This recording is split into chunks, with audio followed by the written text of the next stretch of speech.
Students, इस video में हम चेन और पोजीशन आइसोमेरिज्म के बारे में पढ़ेंगे। हमने अभी पढ़ा है कि चेन और पोजीशन आइसोमर्स एक तरह के स्ट्रक्चरल आइसोमर्स होते हैं।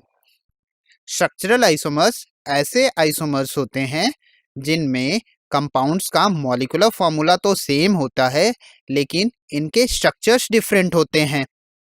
एग्जाम्पल के लिए अगर हम एक ऐसा कंपाउंड लें जिसका मॉलिक्यूलर फॉर्मूला C6H7NO है, तो इसके लिए ये तीन स्ट्रक्चर्स पॉसिबल हैं।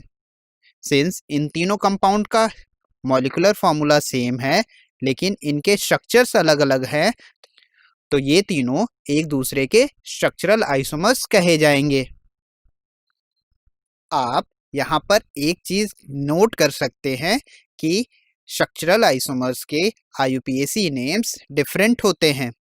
जैसे कि पहले कंपाउंड का IUPAC नेम है 2-अमीनोफिनॉल, दूसरे कंपाउंड का IUPAC नेम है 3-अमीनोफिनॉल और तीसरे कंपाउंड का IUPAC नेम है 4-अमीनोफिनॉल। चलिए अब हम बात करते हैं चेन आइसोमर्स की।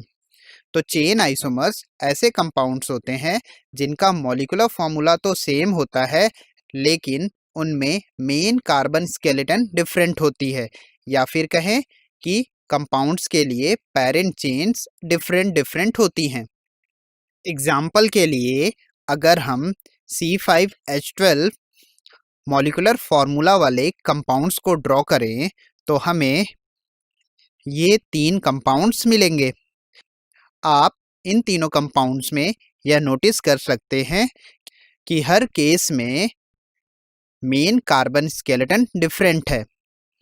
पहले कंपाउंड में 5 कार्बन की स्ट्रेट चेन है, जबकि दूसरे कंपाउंड में 4 कार्बन की स्ट्रेट चेन है और एक मिथाइल ग्रुप लगा है।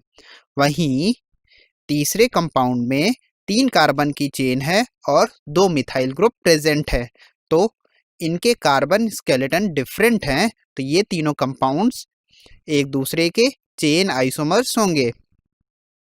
अगर हम इन तीनों कंपाउंड्स के IUPAC नेम लिखें तो फर्स्ट कंपाउंड का IUPAC नेम पेंटेन होगा, वहीं दूसरे कंपाउंड का IUPAC नेम 2-मिथाइल ब्यूटेन होगा और तीसरे कंपाउंड के लिए IUPAC नेम होगा 2,2-डाई-मिथाइल प्रोपेन।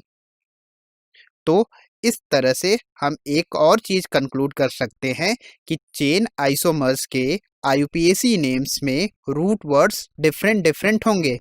जैसे कि पहले कंपाउंड के लिए रूट वर्ड पेंट है, दूसरे कंपाउंड के IUPAC नेम में रूट वर्ड ब्यूट है और तीसरे कंपाउंड के IUPAC नेम में रूट वर्ड प्रोप है। चलिए अब हम बात करते हैं पोजीशन आइसोमेरिज्म की। इस तरह के आइसोमेरिज्म में कंपाउंड्स के फंक्शनल ग्रुप और कार्बन स्केलेटन सेम होते हैं, लेकिन इनमें फंक्शनल ग्रुप या फिर सब्स्टिट्यूएंट्स की पोजीशंस डिफरेंट होती है, इसीलिए इनको हम पोजिशनल आइसोमर्स कहते हैं।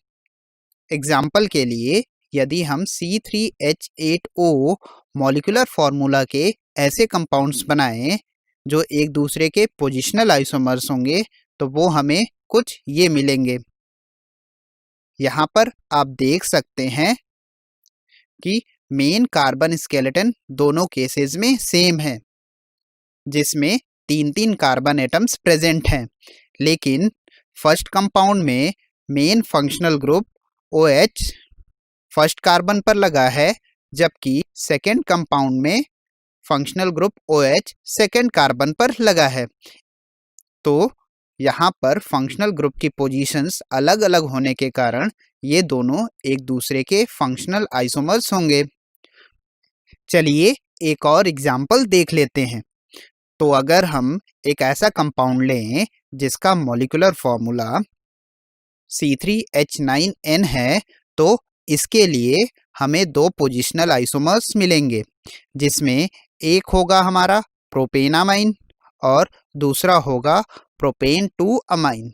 आप यहाँ पर देख सकते हैं कि फर्स्ट कंपाउंड में NH2 ग्रुप की पोजीशन फर्स्ट कार्बन है, जबकि सेकेंड कंपाउंड में NH2 ग्रुप की पोजीशन सेकेंड कार्बन पर है, इसलिए ये दोनों एक दूसरे के पोजिशनल आइसोमर्स होंगे।